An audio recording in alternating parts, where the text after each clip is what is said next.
Hi, it's Jason from Fraser Valley Rose Farm. Today I'm going to talk about rose crown gall, and to get into the topic, I'm going to use a viewer question. So here we go. The viewer wrote me, Jason, could you please make a video on rose crown gall? I've been growing roses for 6 years and only now discovered something that could look like it and was taken aback. I had to do some research and was confronted with the fact that crown gall is similarly devastating to rose rosette, but nobody really talks about it. I'm only now finding info emerging on it. As of 6 years ago, I didn't see any particular PSAs. With all the paranoia about Rose Rosette disease, I don't understand why this one is overlooked. Okay, let me answer that. First of all, I don't think it's particularly overlooked. It's a fairly well-known disease. It's just Rose Rosette takes a little more urgency, and there's probably a reason for that. So what is crown gall? It's Agrobacterium tumefaciens is the active bacteria here, and let's get something out of the way right away, is that this is a pretty commonly present soil bacteria. You'd almost call it ubiquitous. Agrobacterium is probably in everybody's garden soil right now. It's just that the version of it that causes the tumors in roses or the gall in roses is not the most common form of it. It's kind of, if you looked at dot of your soil with a bunch of agrobacterium underneath your plants, maybe 1 out of 10 or 1 out of 100 or 1 out of 1,000, I don't know the exact number, is the one that can cause the crown gall. So it is present, but what has to happen is there has to be an injury. So you get winter damage on the roots of your roses and it opens up the cells. Then an agrobacterium gets in there. If it's the right kind, the one we don't mind, it doesn't cause any problems with your rose. If it's the wrong kind, then it induces the symptoms of crown gall. Same thing can happen if you're using your shovel and you damage a root, or if you're using your pruners and you've used it on a plant that is infected and you move on to another plant, then you can spread around the rose crown gall bacteria, which then infects the plant. So that's the mechanism that it spreads. One thing that it doesn't do is it's not airborne. So this is the reason why Rose Rosette disease gets the panic. Is because the wind can pick up those mites that spread Rose Rosette, and it can spread it all the way through a neighborhood very, very quickly. So, it's like having an airborne disease versus a waterborne disease. It just spreads way, way faster, and it's really, really acute. So it'll kill the plant or cause bad symptoms very, very quickly. Crown gall, I've seen it in people's gardens for many years, and if they don't do anything about it, you'll still see it there, and usually it saps their energy and makes for less productive plants. But it's not like the national emergency that when you see this distorted, really witch's broom symptoms of Rose Rosette disease.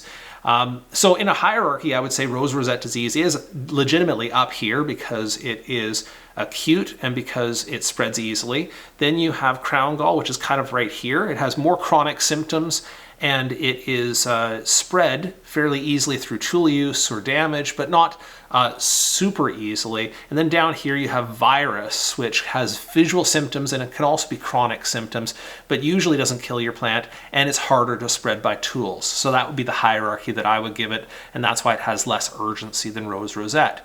Okay, the viewer continues on with their letter. They said, I looked at my other roses and about half of them have signs of it. Even though I always sanitize my pruners with 70-96 ethanol, there are just too many ways for it to spread. Any damage to the roots by transplanting, insects, aerating the soil could damage even new roots emerging. I found info about how there are things that could look similar to crown gall, for instance, callus, nematodes, nitrogen-fixing nodules that can look very similar, and then what the heck is hairy root disease? Good points. I'm glad we're getting into all of that. So you're already doing the right thing trying to sanitize your tools. And this is one of the primary reasons we talk about sanitizing tools. Made the mistake earlier on of saying sanitize your tools to prevent moving virus around, but virus doesn't even move on the tools that well. It is the crown gall that is the primary concern.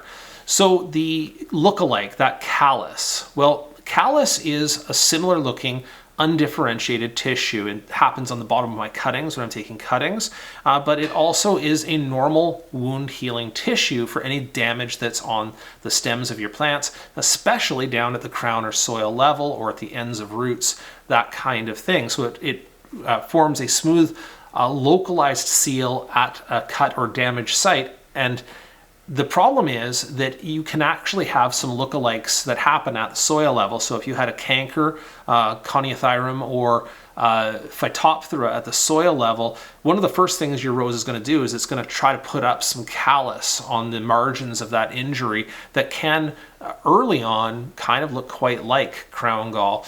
The thing about crown gall is that over time it starts to turn pale, woody, dark, and expands into an irregular cauliflower-like mass at the soil line, which can look quite distinctive. It can start to look corky around the edges and often becomes rounded as it grows.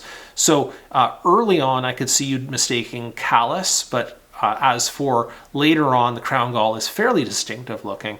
Now, ruling out the other imposters you talked about, nodules. No, roses are not legumes, so you're not going to see nodules on the roses or nitrogen-fixing nodules. Nematodes, or root knot nematodes, cause tiny little bead-like swellings on the fine feeder roots and not solid masses on the crown. So that isn't going to be a strict lookalike.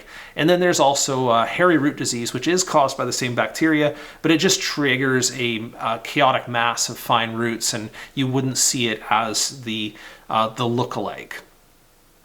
Okay, next thing here is that the viewer asks, now the most important question. As a gardener, is it really a need to panic? The most common advice is to burn the plant, discard the soil. Discarding is what Dr. Mark Wyndham would recommend, and I understand him as an ornamental pathologist. Another video by Matthias Mailand suggests that a gardener shouldn't worry about crown gall as it's almost certainly present and the bacterium is extremely common, and it's mostly the grower's problem. And, you know, honestly, both people are right from their various perspectives. Dr. Mark is highly respected as a pathologist, and he says that there is no cure. And let's get into that point here is, yeah, there's no antibiotic equivalent. You can't just pour on copper or some other bactericide onto the tissues of your plant. The changes are already made. By the time it's already covered by crown gall, it's not only near impossible to eliminate the bacteria itself, but the effects are already there. So there's no way to reverse the effects on your plant. And then we'll talk about the fact that initially I said, if you consider that there's Agrobacterium everywhere and then there's just a small amount of these TI plasmid generating ones, the ones that cause the crown gall in your soil, that natural population again is fairly low. So it's a bit like the lottery. They're waiting for an opening on your plant, and the chances are low. But the problem is that once you have an infected plant that's generating that gall, it starts to slough off its bacteria into the soil, and it increases the level of that bacteria in the soil. So this is why Dr. Mark is saying, yeah, you know what? You leave it in your garden, the soil in the direct area around that plant, it's not a wide area, but it can be spread, is carrying the crown gall bacteria, and so eliminate it.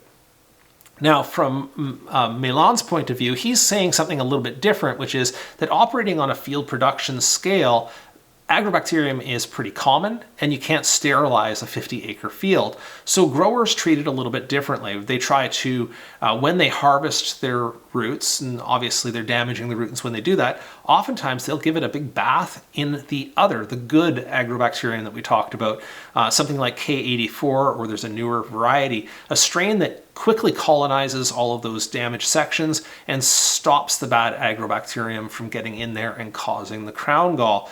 And when he says treat it like a grower's problem, it is really, in general, the biggest vector for this in the industry is going to be the growers, and so it's the growers who have to deal with it. The individual hobbyist who gets crown gall in one rose in their garden may decide to live with it, or they may decide to remove it, and that's the question that this viewer is asking. So this burn and dispose, the viewer says, now that's not just realistic for everybody. I personally have a tiny 9 square meter terrace with containers, and our trash collectors don't even accept potting soils in such volumes. Should I really discard half of my roses, maybe all? What would you do? What do you think is reasonable? I didn't realize I could lose most of my roses seemingly overnight, and frankly, I can't afford to replace them. It's causing me so much anxiety, and suddenly I'm tempted to give up this hobby and forget it like a nightmare. Okay, So let's get into the guts of what you should do. And it does depend on your circumstances. As a grower, I made a short video a while back where I ran into a plant that I was unpacking from, actually from the Home Depot, that had crown gall present in the roots, and I disposed of it. And certainly I wouldn't take that risk as a grower, but even as an average gardener, if you see the signs of ground gall early on and you can prevent putting it into your garden, I would recommend you do that. Now, the other thing to say is that if you have crown gall in the landscape and those roses are still performing adequately, because remember, this is a kind of a chronic disease, it doesn't kill the roses overnight. And in fact, I've seen many roses live in the landscape for many years, but it does tend to sap down their vigor. So in a terrace garden, it's a closed biological system. The bacteria can't migrate across a concrete deck, and the environmental risk to the garden is low, maybe even non-existent here. And also, if you're sterilizing your tools, you can hopefully prevent it from spreading between your plants because they're in different containers. So if you have blooming productive roses, it would be a perfectly legitimate decision for you to say, nope, I'm going to just leave them, deal with them, sanitize my tools, prevent spread, and enjoy my roses until they hit the end of their life, which roses do anyway. And then one by one, I'll replace them with ones that I don't think have the signs of the gall. So there you go. The gardener, you are one vector. You can continue to sanitize pruners rigorously. And the other thing I would say is if you had a container up here with a rose in it and there was a container down below, the water draining from the one above could infect the one below. So you're just trying to keep some physical separation between them. And that is all I have to say about it. It's for the individual gardener, even if you had one rose with crown gall on the edge of your property and you noticed it, but it was still productive and you loved it and you just wanted to leave it there, I wouldn't judge you for it, right? So the firewall that we're trying to make here is not introducing new roses with crown gall in the garden, and that is a production problem from the growers of roses. And certainly, it is a good excuse and a good reason why you would sanitize your tools between varieties, because even if you don't see the symptoms of crown gall yet, you don't want to be spreading a disease amongst them. I hope that answered the question adequately, and if you have any other questions, anybody, just drop them down below in the comments of the video and I'll see what I can do to help.